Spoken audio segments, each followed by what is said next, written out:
It's super common that after I finally land something and someone's stoked, they're like, wow, that was rad for a girl.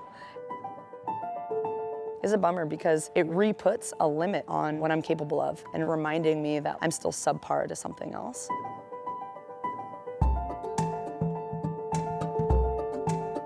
My name's Ashley Masters. I am the director of programming for Skate Like a Girl here in the Bay Area. I started skateboarding about 5th grade and have not stopped since. The whole time I really wasn't seeing people that look like me, AKA like girls or female identified folks. If you don't see yourself in something, you question whether that part of you exists. I was like, how do I get in this thing? Like knocking on the window, like, I'm over here, let me in. I knew of Kim. I shared with her like who I am and kind of what I'm about and what I'm committed to. And she was like, hey, where have you been all my life? Like, we could do this. My name is Kim Woozy. I am the co-director of Skate Like a Girl's San Francisco Bay Area chapter. I've been skateboarding since I was about 12 years old. There was always the desire to like learn and progress, but I just didn't know how to. Didn't really have the environment of someone just saying, hey, like try this.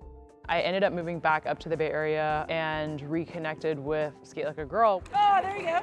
The organization Skate Like a Girl started in Olympia, Washington 17 years ago. Ashley and I sort of took it out of hiatus. Skate Like a Girl's mission is to create an inclusive community using skateboarding as the vehicle. It's really about creating this world that like we want to see exist, starting with the microcosm of the skate park. So our programming is really designed to give that space. We have a skate school. That is pretty lesson heavy for the skaters that want to progress. Another program that we do is our Fun Side Friday, and it's a lot more casual, definitely rooted in skating, but also like community. We also do clinics. And then we have summer camp. The part of it that I think is so valuable is it's experimental learning, right? And I think you have to normalize failing 1,000 times before you succeed.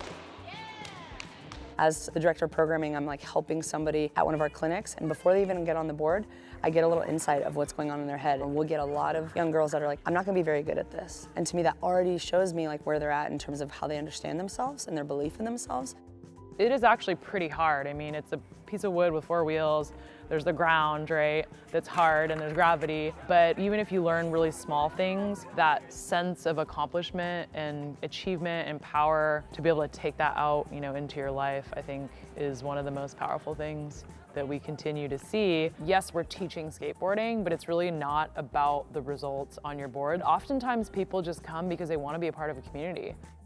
The oldest participant we taught was 65, and we had an adult camp and the average age was 30. You know, if you're a 40-year-old mom, like you could totally learn to skateboard, and why not do it with your kid?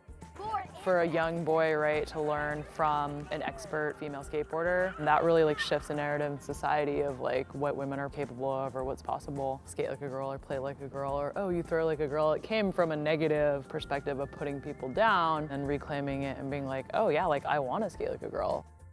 The core of the culture is about community connection, self-expression, and just having fun and like being free.